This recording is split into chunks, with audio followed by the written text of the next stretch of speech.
Hello my dear class 6 learner. आज का हमारा topic pact with the sun book के यूनिट 2 से, जिसका टॉपिक है द फ्रेंडली मैंगूज। तो शुरू करते हैं इसे लाइन टू लाइन एक्सप्लेन करना। अ फ्रेंडली मैंगूज एक बच्चे और एक मैंगूज का मतलब होता है नेबला की स्टोरी है, जिससे इसमें बताया गया कि वो दोनों कैसे एक अच्छे फ्रेंड हो जाते हैं on the time. In short the start Once a farmer and his wife lived in a village with their small son. एक समय की बात है, इसमें कह रहा है स्टोरी में कि एक किसान और उसकी बीवी रहती थी एक गांव में, अपने छोटे से गांव में। उसका एक छोटा बेटा था। They loved with very much. वो उसे काफ़ी प्यार करते थे। We must have a pet. And उसके पास एक पेट। पेट का मतलब होता है जानवर जिसे हम लोग पालते हैं, पालतू जानवर। The farmer said to his wife one day. एक दिन वो जो किसान था उसने अपनी बीवी को कहा, when our son grow up, जब हमारा जो बेबी है वो बड़ा होगा, तो he will need a companion. तो उसे एक दोस्त की जरूरत। कंपेनियन का मतलब होता है दोस्त। This pet will be our son's companion. और ये जो पेट है जिससे उसने पाला था, वो कौन सा पेट था? वो था मैंगूज। मैंगूज नेबला था जिसे उसने पाला था उस बच्चे के कंपेनियन बनाने के लिए, ऐसे फ्रेंड बनाने के लिए, उस दोनों हस्बैंड वाइफ ने। तो वो कह रहा है कि this pet will be our son's companion. तो वो जो पेट होंगे वो उसके बेटे के कंपेनियन बन जाएगा, दोस्त बन जाएगा। His wife like the idea. उसके वाइफ जो थी बीवी, उसे उसका ये आइडिया काफ़ी अच्छा लगा कि ये अच्छा रहेगा कि उसके बच्चे के ग्रो के साथ साथ उसका वो मैंगूज भी ग्रो होगा और वो आने वाले टाइम में उसका एक अच्छा फ्रेंड बनेगा। One evening the farmer brought with him a tiny mongoose. एक दिन, एक शाम की बात है, जब वो फार्मर जो किसान था उसने एक टीनी छोटे से मैंगूज के बच्चे को लाया। टीनी मैंगूज का मतलब होता है मैंगूज का, नेवले का बच्चे को टीनी मैंगूज कहते हैं। It is a baby mongoose. जो एक बेबी मैंगूज बच्चा था, said his wife, but will soon be fully grown. उसकी वाइफ ने कहा ऐसा कि ये जो है बच्चा इसका कंपेनियन रहेगा, बट वो काफ़ी जल्दी उसे ऐसा महसूस हुआ कि कहीं वो जो है इसे इसका दोस्त बना के अपने बच्चे का कहीं वो मूर्ख ना बन जाए fully. He will be a friend to our son. तो कह रहा था कि वो जो है उसका दोस्त बनेगा, but will soon be fully grown. But उसका जो वो मंगूज जो लाया था वो काफ़ी जल्दी से बड़ा हो गया। He will be a friend to our son. और वो उसका दोस्त बन जाएगा उसके बेटे का, ऐसा उसकी वाइफ ने कहा। Both the baby and the mongoose grew. जैसे जैसे समय बीतता गया, वो बेबी जो उस दोनों किसान का जो बेबी था, छोटा बच्चा, वो और वो जो मैंगूज नेबला का जो बच्चा था, दोनों साथ साथ ग्रो हो गए, बड़े हो गए। इन 5 या 6 month the mongoose had grown to its full size. 5 से 6 मंथ के अंदर वो जो मैंगूज था, नेवले का बच्चा, वो काफ़ी बड़ा हो गया, दिखने में काफ़ी बड़ा लगने लगा, काफ़ी तेज़ी से वो बढ़ गया। A lovely animal with 2 shiny black eyes with and अ बशी टेल। वो जो था उसका जो हुलिया बता रहे हैं इसमें, वो कैसा दिखने में था? तो काफ़ी खूबसूरत, 2 सुंदर से उसकी आंखें थी, लंबी लंबी पूँछें थी उस नेबले की। The farmer son was still a baby in the cradle, sleeping and crying alternately.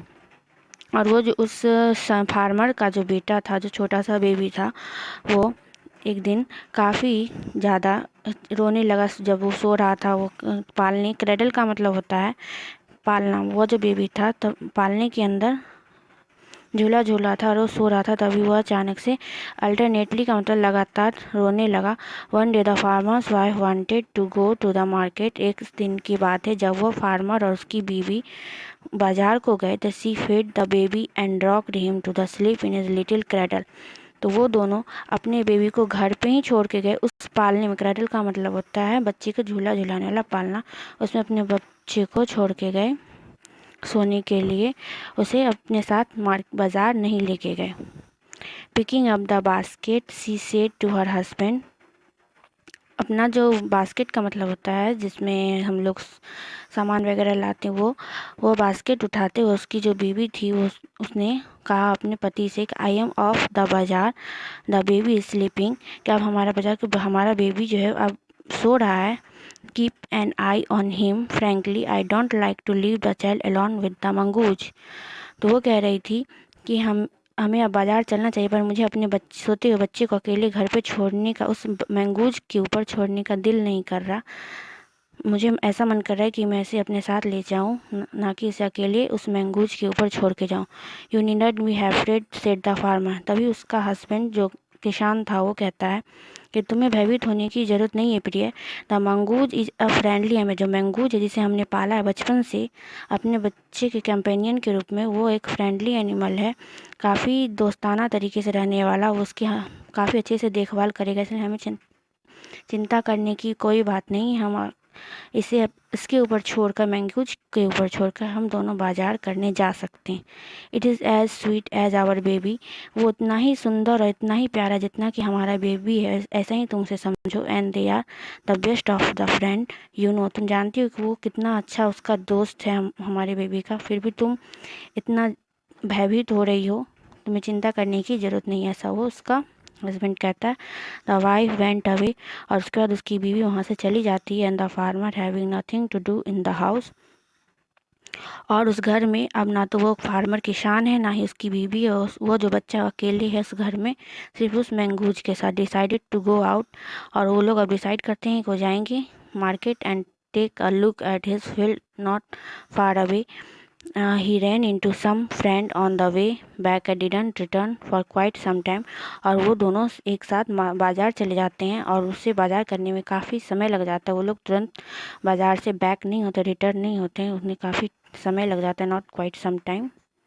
आगे कह रहा है, the farmer's wife finished her shopping and came back home with a basket full of groceries. तो फार्मर की जो बीवी है वो अपना पूरा शॉपिंग करके वापस घर आती है। घर को जब आती है तो उसके जो बास्केट होते हैं, जो बाजार लेके गई थी, थैला कहिए या फिर सामान रखने की जो वस्तु होती है, वो किससे भरा होता है? ग्रॉसरीज से। ग्रॉसरीज का मतलब होता है जो घर के सामग्री जो होते हैं, किचन का आर्टिकल्स, वो सब से भरा हुआ था।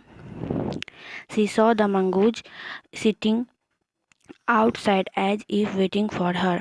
जब वो सारा मार्केट करके, शॉपिंग करके, जब वो दोनों घर की ओर आते हैं तो वो देखती है मंगूज को अपने घर के बाहर बैठे हुए इंतज़ार करते हुए। On seeing her he ran to welcome her as was customary. The farmer's wife took one look at the mongoose and screamed blood, she cried। तो जब भी वो दोनों हस्बैंड वाइफ घर आते हैं तो वो देखते हैं कि वहाँ पे उसके घर के बाहर जो मंगूज था, जिसके ऊपर उसने अपने बच्चे को छोड़ के वो बाज़ार चली जाती है, तो वो देखती है वो बाहर उस दोनों का इंतज़ार कर रहा है और उसके जो मुंह है उसमें पूरे ब्लड लगा, खून लगा हुआ। इसे देखकर वो दोनों काफ़ी डर जाते हैं और वो काफ़ी तेज़, वो जो लेडीज़ है वो काफ़ी तेज़ चिल्लाती है। उसे ऐसा लगता है जैसे शायद इस मंगूज ने मेरे बेटे को खा गया है, इसलिए वो काफ़ी डर जाती है और वो दौड़ के जल्दी से अपने घर के अंदर जाती है। The face and the paw of the mongoose were smeared with blood. क्योंकि वो जो मंगूज था उसका पूरा चेहरा, उसका पाव मतलब पंजा, वो पूरे तरीके से खून से लथपथ था। You विग्ड animal. और ये ऐसा देखकर काफ़ी घबरा जाती है, तो उससे क्या देती है? विग्ड का मतलब होता है उसे गाली देना या फिर उस पर काफ़ी चिल्लाना झल्लाना। उस मैंगूज के ऊपर काफ़ी चिल्लाती है, झल्लाती है, उसे गाली देती है। You have killed my baby. तुमने मेरे बच्चे को मार दिया। She screamed hysterically. She was blind with rage and with all her strength brought on an heavy basket full of groceries. और वो जो है तेज़ी से अपने घर के जाती है एंड उसके हाथ में जो बास्केट जो होता है वो ग्रॉसरी से भरा होता है, वो उसे पटकती है और सीधे पूरे अंधे जो कहते हैं ना, अंधे की तरह दौड़ निकलती है, जल्दी से अपने बच्चे के पास जाती है अंदर रूम में देखने।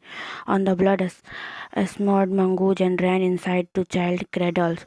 और जब वो अंदर जाती है तो देखती है कि जो ब्लड है वो क्या है, उस ज़मीन पे मंगूज के जो माउथ में लगा हुआ था वो चारों तरफ बिखरा हुआ। और उसका जो बेबी है, जैसा कि वो सोच रही थी कि शायद उस मंगूज ने उसके बेबी को खा लिया है, ऐसा नहीं है, बल्कि उसका बेबी तो उस क्रैडल में ही, पालने में ही था, वो झूला झूल रहा था। The baby was fast asleep. और वो अभी तक सो रहा था।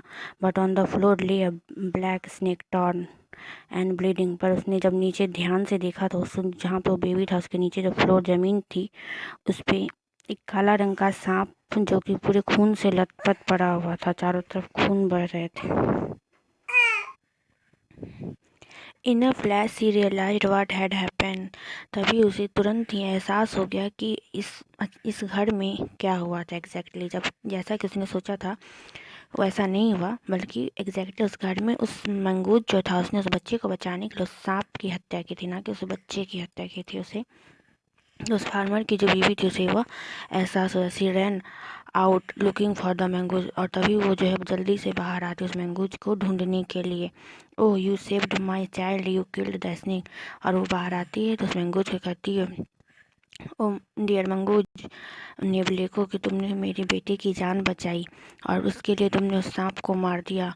व्हाट हैव आई डन, मैं तुम्हारे लिए क्या कर सकती हूँ। सी क्राइड टचिंग द मंगूज। मतलब उस मंगूज जो नेवला उसे अपने गले लगाते हुए काफ़ी रोने लगती है।